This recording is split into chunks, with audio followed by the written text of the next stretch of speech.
Buenas, hoy 10 de diciembre se cumplen 70 años desde la Declaración de los Derechos Humanos con carácter vinculante en 1948. ¿Por qué es tan importante esto? ¿Por qué, digamos, hay tanta celebración al respecto? Porque es que resulta que los derechos humanos son la única posibilidad histórica que nos hemos inventado hasta el momento para podernos tratar con la dignidad humana a nivel jurídico y a nivel institucional y a nivel de la convivencia y de la colectividad. No quiere decir que las comunidades no lo conozcan, los africanos conocen el Ubuntu, la dignidad que nos habita a todos. O sea, no quiere decir que las comunidades no tengan un concepto de derechos y solamente lo tenga Occidente, no. Pero esto sí es lo que establece un carácter planetario, vinculante y de acuerdo con el cual se puede entrar a verificar que el cumplimiento de estos preceptos esté siendo acatado por los estados. Nos da un instrumento para hacerlos valer y para poderlos ejercer. Por eso es tan importante. Es que resulta que la historia de los derechos humanos es larga. Porque el empezar a construir la idea del otro como un sujeto que merece la misma dignidad y el mismo respeto que yo merezco, es una vuelta larga. En tiempos del absolutismo monárquico, la vida era del rey. Entonces el rey podía matar o perdonarle la vida a una persona según amaneciera de buen o mal genio, porque era su potestad ser lo suficientemente amable o amanecer de mal genio y mandar decapitar a alguien porque le había caído mal, y no había quien le dijera al rey: usted no tiene derecho a hacer eso, porque la vida es inalienable. Entonces por eso tocó empezar por el derecho a la vida, porque ni derecho a la vida había. Imagínate tú. Entonces de ahí para adelante, mejor dicho, si nos toca empezar por el derecho a la vida, nos toca empezar por lo más fundamental, y es que el hecho de que usted haya nacido en el planeta Tierra es suficiente para que a usted se le respete la existencia como ser humano. Bueno, luego entonces también tenían derecho a mutilar a las personas. Entonces, en las épocas, que eso es toda esa historia maravillosa de Foucault, de vigilar y castigar, de cómo se pasa del castigo físico al castigo simbólico, al castigo sobre la libertad del otro, entonces resulta que a una persona se le podía cortar la mano o se le podía cortar el pie, y eso estaba contemplado entre las leyes. Entonces, bueno, el derecho a la integridad física. Sí, que usted no puede ser, digamos, desmembrado de ninguna manera por una ley, porque pues esto no tiene presentación. Estamos hablando de tiempos en que a las mujeres les picaban la lengua para ver si eran brujas, y si no les sangraba, entonces eran brujas. Tiempos en que la Inquisición avalaba toda clase de torturas como métodos para obtener confesiones. Tiempos en que la esclavitud como comercio triangular interoceánico le quitaba a las personas esclavizadas su ser humano, su condición de persona, los convertía en mercancías, y como tales eran llevados encadenados, vendidos, desposeídos de sus nombres, de sus religiones, de sus dioses, de sus familias, mutilados si intentaban escaparse, latigados si disentían, porque en estas condiciones no había derecho a disentir, sino era la rebelión, y se envalentonaban, porque ni siquiera se consideraba que había derecho a disentir en una condición de opresión. Estamos hablando de momentos muy graves en la historia humana para poder llegar a la formulación de los derechos. Y cada uno de estos derechos es el resultado no solamente de la esperanza de tener una humanidad mejor, sino de una cosa tan horrible que haya que especificar que eso no se puede hacer. ¿Sí? Partimos de bases gravísimas. Partimos de la esclavitud, partimos de la Inquisición, partimos del absolutismo monárquico como el Estado soy yo, y a ver, dígame pues. Entonces de ahí para adelante, tú no puedes tomar unas decisiones absolutas, tiene que haber un parlamento con el cual discutas tus decisiones. Ahí empiezan a aparecer los derechos políticos. Por ahí desde la Carta Magna empezamos con la idea de que el rey no puede hacer lo que le dé la gana. El marqués de Vicaría en el siglo XVI dijo que la tortura no hacía mejores a las personas, que no se lograba una sociedad más justa a través de la tortura, que era un castigo terrible y que las confesiones obtenidas a través de la tortura no eran fiables, porque la persona decía lo que quiera que necesitaran que dijera, con tal de que dejaran de infligirle un dolor tan grande. Cuando el marqués de Vicaría dice la tortura no sirve, esto debería ser lo más obvio del mundo, pero es que hubo que decirlo. El marqués de Vicaría dijo, hey, la tortura no sirve, ¿sí? Entonces, esto cada persona en un momento dado va diciendo algo que más adelante se va a transformar en un derecho. Voltaire dice, no estoy de acuerdo con lo que tú piensas, pero sería capaz de morir por el derecho que tú tienes de expresarlo. Entonces la Ilustración nos abre un marco de derechos, porque la legitimidad del poder ya no está en la voluntad del rey, sino en el ciudadano. Entonces cuando aparece el ciudadano, ya no somos súbditos, sino ciudadanos, es decir, seres capaces de elegir y ser elegidos en un pacto social, como decía Rousseau, en un acuerdo político. Los derechos humanos son fundamentalmente referentes éticos. Entonces, bueno, pero entonces el problema es que al principio solamente podían ser ciudadanos, con todo y lo que pasó con la Revolución Francesa, aquellos que eran varones y eran propietarios. Entonces el tema de las mujeres quedó mal, porque cuando Olimpia de Gauche pidió el derecho para las mujeres, la decapitaron, parece que no les pareció la idea. Entonces, bueno, ahora para que las personas tengan derechos por ser personas, eso va a pasar una vuelta larga. Y para que las mujeres podamos ejercer el derecho como ciudadanas se requirió la Primera Guerra Mundial en Inglaterra, para que con el sacrificio increíble de las enfermeras se pudiera validar la lucha de las sufragistas a comienzos del siglo XX. Sí, y de ahí para adelante, digamos, esto empezó en Nueva Zelanda también, y en Montevideo, en Uruguay. En Colombia llegó en 1957. Esto ya estamos cogidísimos de la noche en el siglo XX, y eso que sociedades donde estaba mucho más tarde.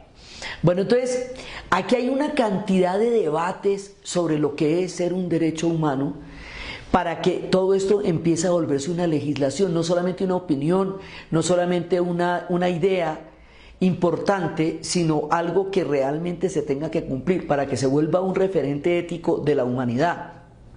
La Ilustración es el marco en el cual los derechos empiezan a tener un sentido, porque además dicen, para que los derechos tengan un sentido, la gente tiene que tener educación, porque si no tiene educación no sabe lo que significan los derechos y no sabe cómo ejercerlos, porque no conoce el contenido de los derechos. Por eso, para que la gente tuviera educación, Diderot y D'Alembert emprenden la epopeya histórica de la enciclopedia, popularizar el conocimiento para ponerlo al alcance de todos, de la mayor cantidad de gente posible, porque la educación es un derecho. Eso no es una curiosidad ni es una cuquera, es un derecho, porque de la educación depende la capacidad que uno tenga para ejercer su rol de ciudadano. Y eso es lo que va a llevar a los franceses a entender que la educación es la condición de posibilidad y de desarrollo y de existencia de una sociedad como civilización sobre el planeta. Entonces, cuando estamos hablando de la educación, estamos hablando de un derecho, así de simple, de un derecho. Bueno, entonces ya vamos en que la gente no se puede mutilar, ya vamos en que la gente no se puede matar, ahora vamos en que tiene que haber un sistema probatorio. Tiene que haber sistemas probatorios en los cuales no solamente a mí me parezca, me late o me suene que usted es culpable, sino que yo puedo probar o no puedo probar su culpabilidad o su inocencia. Y de acuerdo con eso, usted es privado de la libertad o usted tiene derecho a seguir viviendo en libertad. Entonces necesitamos instrumentos jurídicos que hagan valer los derechos. Entonces se va construyendo con la historia poco a poco los derechos, la idea de los derechos humanos. Cuando se va a independizar un continente del tamaño del continente americano, Antonio Nariño traduce los derechos del hombre y del ciudadano, y eso le cuesta una muerte horrible en una prisión de Cádiz, simplemente por contarnos que eso existe, o sea, por el chisme. ¿Sí? Entonces, esto tiene mucha historia de dolor detrás. Y esto se nos va a volver derechos civiles y todo eso. Pero resulta que cuando ya teníamos más o menos montadita la cosa, por lo menos en Occidente, por lo menos en Europa, ya la teníamos más o menos montadita, y en América Latina fue un referente histórico para la independencia. Cuando ya lo teníamos medianamente comprendido, ¿sí?, a algún nivel, viene la Segunda Guerra Mundial. Entonces, con la Segunda Guerra Mundial, todos los derechos que alguna vez se habían formulado de alguna manera en algún lugar quedaron arrasados. Europa quedó arrasada y Europa se suicidó como proyecto histórico y de civilización, porque cuando una raza considera que es superior a otra y por cuenta de eso invade sus ciudades, gobierna sus leyes, mata a sus personas, las mutila, las lleva a campos de concentración simplemente por la religión en la que profesan, por ser judíos, por ser gitanos, por sus credos, por ser republicanos de la Guerra Civil Española, por ser anarquistas, por ser socialistas, por ser homosexuales. O sea, el nivel de persecución al que llegó el Tercer Reich, la posibilidad de leyes que implantó para mantener la arbitrariedad sobre un aparato monstruoso de muerte, persecución, acaba con todo, con el derecho a la vida, a la integridad física, al libre desarrollo de la personalidad, a la opinión, con los derechos de los niños, con los derechos de las mujeres, que eran una complicación muy grande para hacerlo, porque los niños se consideraban propiedad de los padres en la época de la Revolución Industrial y las mujeres se consideraban propiedad de los hombres en las cacerías de brujas en Escocia. Entonces, bueno, ya después de haber aclarado todo esto, viene la Segunda Guerra Mundial y acaba con todo, con todo. Entonces eso nos da una lección muy fuerte, nos da la lección de que por más que hayamos entendido los derechos humanos y por más que los hayamos practicado, pueden ocurrir condiciones históricas terribles que por lo general están totalmente vinculadas a las guerras, en donde todo esto se desmorona de un momento a otro. Entonces, cuando viene una guerra, la primera baja son los derechos humanos, porque en una guerra se presupone de la base de que la destrucción del otro es la victoria de aquel que la enfrenta con el otro, y así, o sea, el síndrome del enemigo. El enemigo se le muestra como una persona carente de objetivos, de ideales, de ética, sino simplemente como una persona que todo lo que hace es inspirado en la maldad, todo lo que piensa es inspirado en el horror, y que entre más se le elimine, mejor se contribuye a la causa. Entonces, cuando vienen las guerras, los derechos humanos salen por la misma puerta por donde entraron la guerra. Si uno ve cosas como la del Ku Klux Klan en los Estados Unidos, que llegaban y llevaban a las personas y las linchaban en el verano por ser negras, entonces todo el movimiento de los derechos civiles que va a tocar hacer después de Martin Luther King, por volver a validar lo que ya estamos diciendo. Entonces pasa que en la Segunda Guerra Mundial todo esto se acabó. Sí, pasa que el Holocausto fue el golpe más grande que la humanidad se haya hecho en términos de una representación simbólica de la destrucción de todos los derechos de una sociedad. ¿Sí? No es que haya sido el único, desafortunadamente, pero fue a partir de los juicios de Nuremberg y a partir de lo que fue el testimonio de las víctimas del Holocausto, que la humanidad, sobrecogida ante el horror de la mirada, del rostro de la medusa, dijo: no se puede más, hay que poner una raya, y hay que decir: de aquí no se puede pasar, esto no es tolerable, esto no es humano, esto no es posible, esto no se debe de ninguna manera permitir.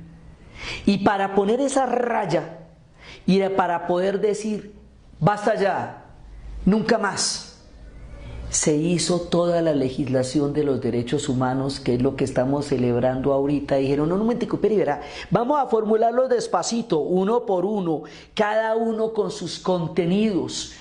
Que las personas tienen derecho a una nacionalidad, que tienen derecho a una fe, que tienen derecho a una religión, a una integridad personal, a la libertad, al libre desarrollo de la personalidad, que no pueden ser juzgadas por su sexualidad, ni por su orientación política, ni por su raza, ni por su religión, ni por el lugar donde nacieron, que no pueden tener castigos físicos, ni ser sometidos a degradación. Todo esto está tipificado jurídicamente de una manera muy sólida, para que pueda aplicarse en la vida cotidiana.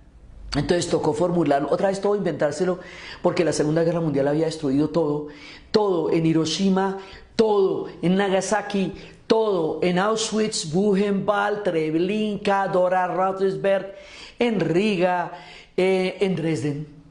Todos habían destruido el sustrato humano que nos hacía parte de una civilización, se quema en la Segunda Guerra Mundial. Por eso después de la Segunda Guerra Mundial toca volverse a inventar todo, toca volverse a inventar la civilización, toca volverse a inventar un organismo de intermediación que evitara que las personas fueran las guerras, una persona o un país fuera invadiendo a otro porque le pareció.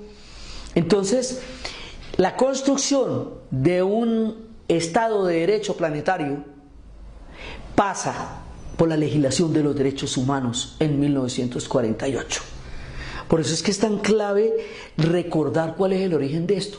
Eso no garantiza, no quiere decir que se vayan a cumplir inmediatamente, porque si no, no habría vuelto a haber genocidios nunca más. Y sucedieron en Ruanda, y sucedieron en los Balcanes, en Bosnia-Herzegovina. Desafortunadamente la pesadilla se volvió a repetir. Esto no quiere decir que en todas partes se cumpla, pero quiere decir que hay un instrumento, un tipo de referente ético, según el cual decimos esto no es posible, esto no es admisible, y podemos entrar a intervenir desde el punto de vista jurídico cuando hay una violación de derechos humanos. Los instrumentos para poder garantizar el cumplimiento de los derechos son importantísimos, porque si no existe ni siquiera hay cómo, y si no hay una conciencia de esto no hay ni para qué. Aún así, en el sur de los Estados Unidos, si las personas nacían negras, no tenían derecho a una educación digna, no tenían derecho a caminar por las mismas calles que los blancos, no tenían derecho a expresarse libremente, ni a ser ciudadanos, ni a votar, ni a ser elegidos, ni a elegir. O sea, todos estos derechos no se cumplen en el sur de los Estados Unidos. El linchamiento era legal para el momento en que empezaron las marchas por los derechos civiles en el país que se considera más civilizado de la tierra, que se había convertido en el gran ganador de la Segunda Guerra Mundial. Y Martin Luther King llega y dice, no, esto aquí no se está cumpliendo nada de eso. Entonces, movimiento por los derechos civiles. Y de esos movimientos por los derechos civiles van a empezar los derechos estudiantiles, a la democracia en el aula, y de ahí van a salir los derechos de las mujeres, que en una década van a cambiar 2000 años de historia en que la mujer estaba fuera del conocimiento, enajenada de su propio cuerpo, su vida era decidida por instituciones y no por ella misma, y de ahí en adelante van a salir los derechos de las comunidades gays, LGBT, que durante los años 80 los dejaron morir de SIDA porque no se consideraba que fuera necesario investigar algo que se creía que era una enfermedad de muerte selectiva. Los derechos no son como lámparas. No están ahí colgados. Una vez que se establecen, no quedan ahí para siempre, porque los vaivenes de las sociedades humanas hacen que se vuelvan a ver amenazados una y otra vez. Entonces, por eso es que este cuento hay que echarlo muchas veces, porque nunca queda lo suficientemente claro como para que no se vuelva a presentar. Entonces, el hecho de que hayamos llegado a la formulación de los derechos humanos con un carácter vinculante, es decir, que los estados que los firman se comprometen a practicarlos, nos da por lo menos el referente ético y el instrumento para decir, hey, tú no los estás haciendo, tú no estás practicando los derechos humanos si decapitaste a un periodista en una embajada. Tú no estás practicando los derechos humanos y estás sacando a tal gente en Siria. ¿Cómo lo estás haciendo? ¿Sí? Entonces, ¿qué son los derechos humanos? Un referente ético. La única posibilidad que conocemos hasta ahora de poder crear condiciones para una convivencia y una comunidad más humana, más fraterna, más posible, más digna, en todo el sentido de la palabra, para que los conflictos no se resuelvan en detrimento de los derechos humanos, para que las leyes de seguridad no acaben con los derechos humanos, o todas las diferentes ideologías de todos los pelambres, de todas las extremas, del terrorismo como del terrorismo de Estado. O sea, los pobres derechos humanos tienen un montón de problemas y de amenazas permanentes. La gente que los ejerce y los defiende también. Por eso es tan importante celebrar con bombos y platillos la Declaración Universal de los Derechos Humanos de 1948 del 10 de diciembre. Y en esta fecha, la Casa de la Historia, rendir homenaje desde la más profunda esperanza a la Declaración Universal de los Derechos Humanos y a su cumplimiento como la parte más importante que debemos hacer para seguirnos llamando humanos. Ahora estamos hablando de los derechos de la tierra, estamos hablando de los derechos de los ríos, estamos hablando de los derechos colectivos, estamos hablando de los derechos de cultura, estamos hablando de los derechos del idioma, de que la gente pueda vivir y practicar su cultura. Estamos hablando de un concepto de derechos mucho más amplio del que se había referido cuando principios se formularon. Y todos los movimientos de los años 60 fueron fundamentalmente eso, movimientos de derechos humanos que se formularon y se salieron a buscar a través de la conciencia de las movilizaciones. Ahora que el planeta Tierra se encuentra en un punto crítico, entonces hay que hablar de los derechos de la Tierra y hay que entender que los derechos de la Tierra no son diferentes ni están disociados de los nuestros propios. Que tenemos derechos a los ríos y al agua y al aire y a las selvas y a este maravilloso planeta que nos ha visto nacer y del cual dependemos totalmente. Esto siempre es un motivo de reflexión, de conciencia, de celebración y de alerta, porque por lo menos hemos comprendido esto. Ahora hay que ver cómo se hace cada vez para que se practique más entre nosotros, pero el solo hecho de haberlo formulado es ya un gran avance, porque mucha agua tuvo que correr debajo del puente para que llegáramos siquiera a la idea de que esto fuera posible y válido. Entonces por eso hoy, 10 de diciembre de 1907, celebramos esto que se formuló en 1948, porque es lo único que tenemos para construir ese anhelo que de la humanidad, de la civilización y de la convivencia entre todos los seres humanos, celebrando la diversidad de nuestra especie. Muchas gracias, eso era lo que les quería decir hoy, 10 de diciembre.